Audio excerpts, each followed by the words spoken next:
These Google-produced instances aren't simple teenage angst. The pressures of school from as young as 5 years old are major causes of adolescent mental illness. These pressures range from the more mild home responsibilities to schools forcing students to plan most of their adult life at 12 years old. As shown through the eyes of both current and former gifted and talented high schoolers, growing academic pressures are the stress of success. The pressure starts early. A study by the Netherlands Maastricht University reported that 70% of elementary schoolers reported day-to-day anxiety mainly due to school, with roughly 5% having developed anxiety disorders. Jean Tuan's 41-year study proved that school children of the 1950s had considerably less school anxiety than those of the 1990s and beyond.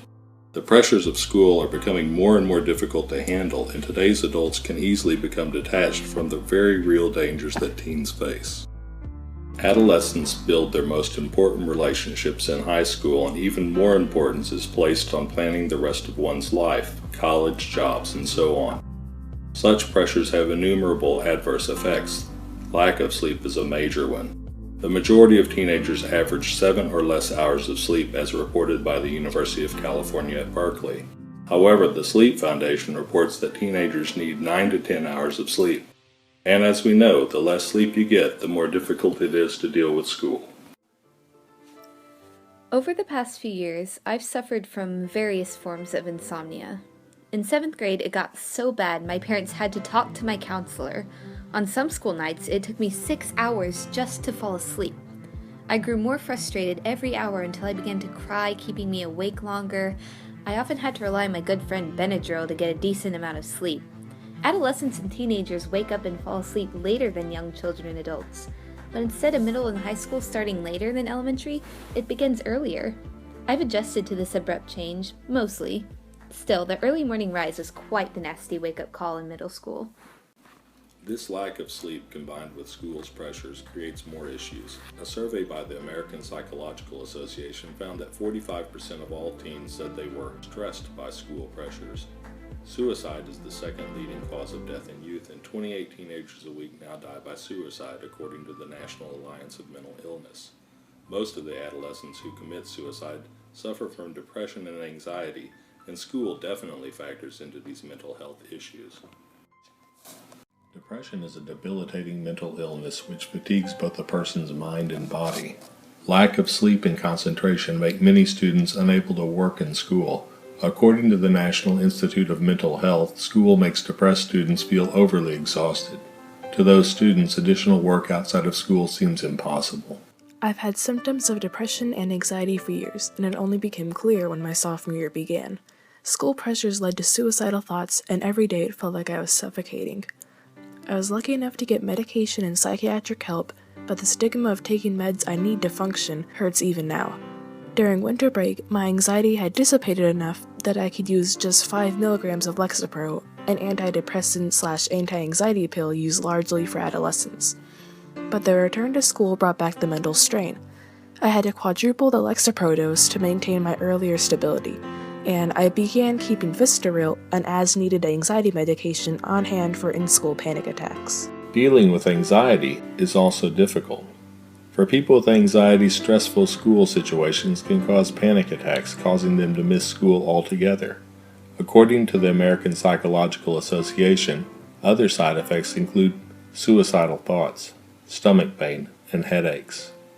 For many people with anxiety, school stress is a vicious cycle leading to more and more panic attacks. This type of cyclical anxiety can last years. I stayed home sick one day and missed homework we would need the day I returned to class. We took a quiz over the material I missed, and I made a 60. Just the knowledge that I failed the quiz pulled me into a panic attack. My heart started racing, there was a tremor in my hands. My breathing picked up and I couldn't stop crying. I had to leave class for about 40 minutes before I could calm down.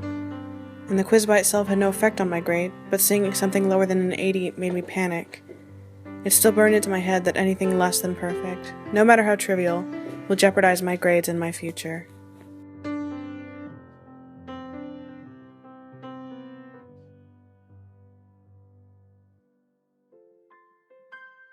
I got home one day and couldn't catch my breath for some reason. I thought it might have been allergies or something I ate, I took some medication, nothing happened, it got worse.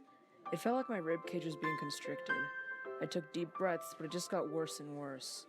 I laid down hoping it would pass and blacked out for some time. Eventually the pain lessened, but I still couldn't breathe sufficiently. I went to the doctor because it hadn't gone away after a while, and I was diagnosed with a palpitation, a physical anxiety symptom. I had so much adrenaline in my body at all times that my heart was starting to overwork itself. Academic pressure can even stop some students from going to school at all. According to the National Association of Mental Health Statistics, 50% of mentally ill high schoolers drop out. Many more students skip class constantly and do poorly in school. Many adults believe that good test scores are more important than students' mental health. However, data from other countries prove that to be false. In Finland, psychological care and guidance for students made theirs the best educational system in Europe. And with these policies, Finnish test scores have also improved. In 2009, Finnish students ranked 6th in math, 2nd in science, and 3rd in reading out of 65 countries. That same year, U.S. students ranked much lower, 30th, 23rd, and 17th, respectively. All results are from the Program for International Student Assessment, a benchmark for international skills.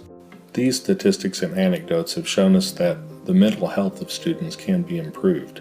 Starting schools later in the morning, better psychological help, and less emphasis on standardized tests are only a few of the many ways our society can help teens. It is up to both students and adults to create a healthier and less stressful school environment. But for now, we can focus on current mental health issues for advanced students. Watching out for your fellow students creates a safety network with less stigma attached. A combination of both short and long-term methods will help now and lead to healthier generations. School teaches us a lot of lessons. Some are measurable, but some are less tangible. Starting from kindergarten, we learn the value of all of these skills. But children soon find that it is impossible to accomplish their goals without balance. Less intense academic pressure and better mental health care will only lead students to be healthier, smarter, and more compassionate people.